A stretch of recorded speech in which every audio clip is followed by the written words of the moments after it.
welcome to the online discussion. So for today, I will discuss the 8 philosophical perspective of the self. According to Socrates, an unexamined life is not worth living. So ibig sabihin ni Socrates dito na you need to reflect first. Mag-reflect ka muna, mag-isip ka. Naniniwala si Socrates that every man is dualistic. So meaning to say, dalawa. Man is composed body and soul. So there is two important aspects of his personhood. Ito yung body and soul. Yung body is imperfect, may flaws at may damage. Hindi siya perfect and then impermanent siya. Walang forever, temporary lang. And yung soul naman ay perfect and permanent. So, according to Plato, the soul is immortal. He believed in the existence of the mind and soul. Mind and soul are given perfection with God. So, kung si Socrates ay may body and soul, si Plato naman ay may mind and soul. So, according to Plato, soul has three parts. First is the rational soul. Ito ang reason and intellect. Second, we have a spirit soul. Ito naman ay ang emotion and passion, yung love, anger, ambition, empathy, and aggressiveness, and so much more. So more on emotion ito. And the last is appetitive soul. So basic needs belong here in appetitive soul. Ito yung kailangan natin o kailangan ng mga tao para mabuhay, such as food, water, and home. For Aristotle naman, the soul is the essence of the self. Si Aristotle naman, siya ay estudyante ni Plato. So, according to him, the body and soul are not two separate elements but are one thing. So, unlike sa sinabi ng dalawang nauna na composed daw ang self na hati sa dalawa. Si Aristotle naman ay hindi naniniwala sa dalawa. Inseparable daw ang body and soul. The soul is simply the form of the body and is not capable of existing without the body. So, basically, pareho ang sinabi ni Socrates. Meron tayong body and soul, pero hindi siya naniniwala na magkahiwalay sila. So, they are one thing that cannot be separate to each other. Isa lang, si body at si soul. Moving on the next. Rene Descartes. I think, therefore, I am. Nag-iisip ako, so ibig sabihin nag-e-exist ako. There is concept of self. So, sabi niya, the act of thinking about the self, of being self-conscious, is in itself proof that there is a self. So, basically, what he is trying to say is that when you think, that is really a proof that there is self. Nag-iisip ka. Kung nag-isip ka, ibig sabihin yung ang proof na nag-exist ka na there is self. He believes that there is two distinct entities, the cogito and extensa.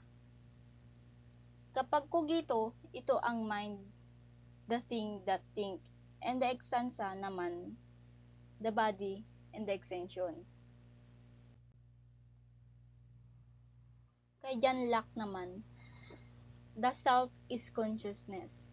So, according to him, the human mind at birth is tabula rasa or blank slate. So, ang point niya dito, ang blank slate daw ay walang laman. So, noong pinanganak daw ng isang tao, parang isang papel na walang laman. And you experience more in life. Nagkakaroon lang ng laman yun, so definitely sa experience tayo natututo. Sabi ni John Locke. He felt that the self is constructed primarily from sense experience. Locke theorized that when they are born, all babies know absolutely nothing. Ayun, tabula rasa blank slate. Ang mga babies ipinanganak wala pa silang kaalam-alam. So, si Sigmund Freud, isa siyang psychoanalysis. So, yung teorya niya, ginawa siya truth explaining the unexplainable behavior. Dinevelop niya yung self the way explaining how the person yung personality o pagkatao ng isang tao. At ano ba yung laman ng pagkatao ng isang tao sa kanyang pag-isip. Binuo niya ang tatlong levels of the mind. Meron tayong conscious, preconscious, at unconscious. So, ang conscious mind is yung aware tayo sa ating pagkatao. For example, yung aware tayo sa busog tayo kasi nangamusal na tayo. So, madali tayong i-access ng mga experiences.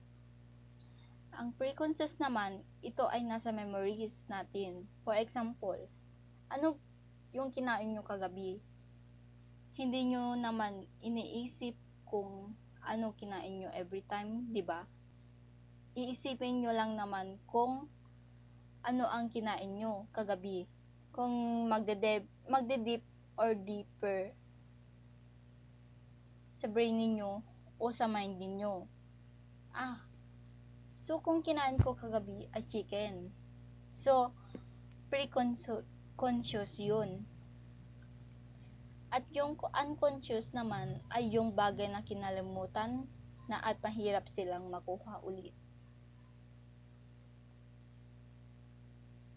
Ito ang tatlong levels of mind na nagko-constitute sa mga alam sa sarili natin. Aside of levels of the mind, meron ding provinces of the mind. Ito ay ang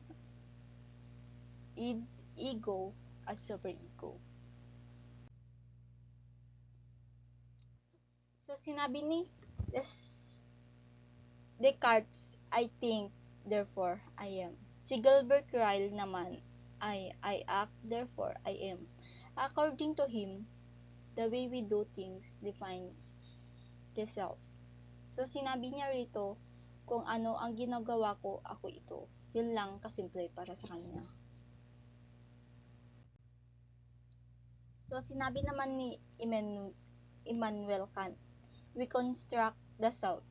Self is not just what gives one his personality, but also the seat of knowledge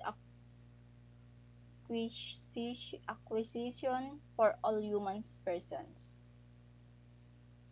The self constructs its own reality, creating a world that is familiar and predictable. Through our rationally, the self transcends sense experience. So, sinabi niya, if you're going to reflect on it, there is self. Kasi yung mind daw natin, it organizes our experience. That's why he said that the self is a product of reason. So, yung mind natin nagkakandak sa reality.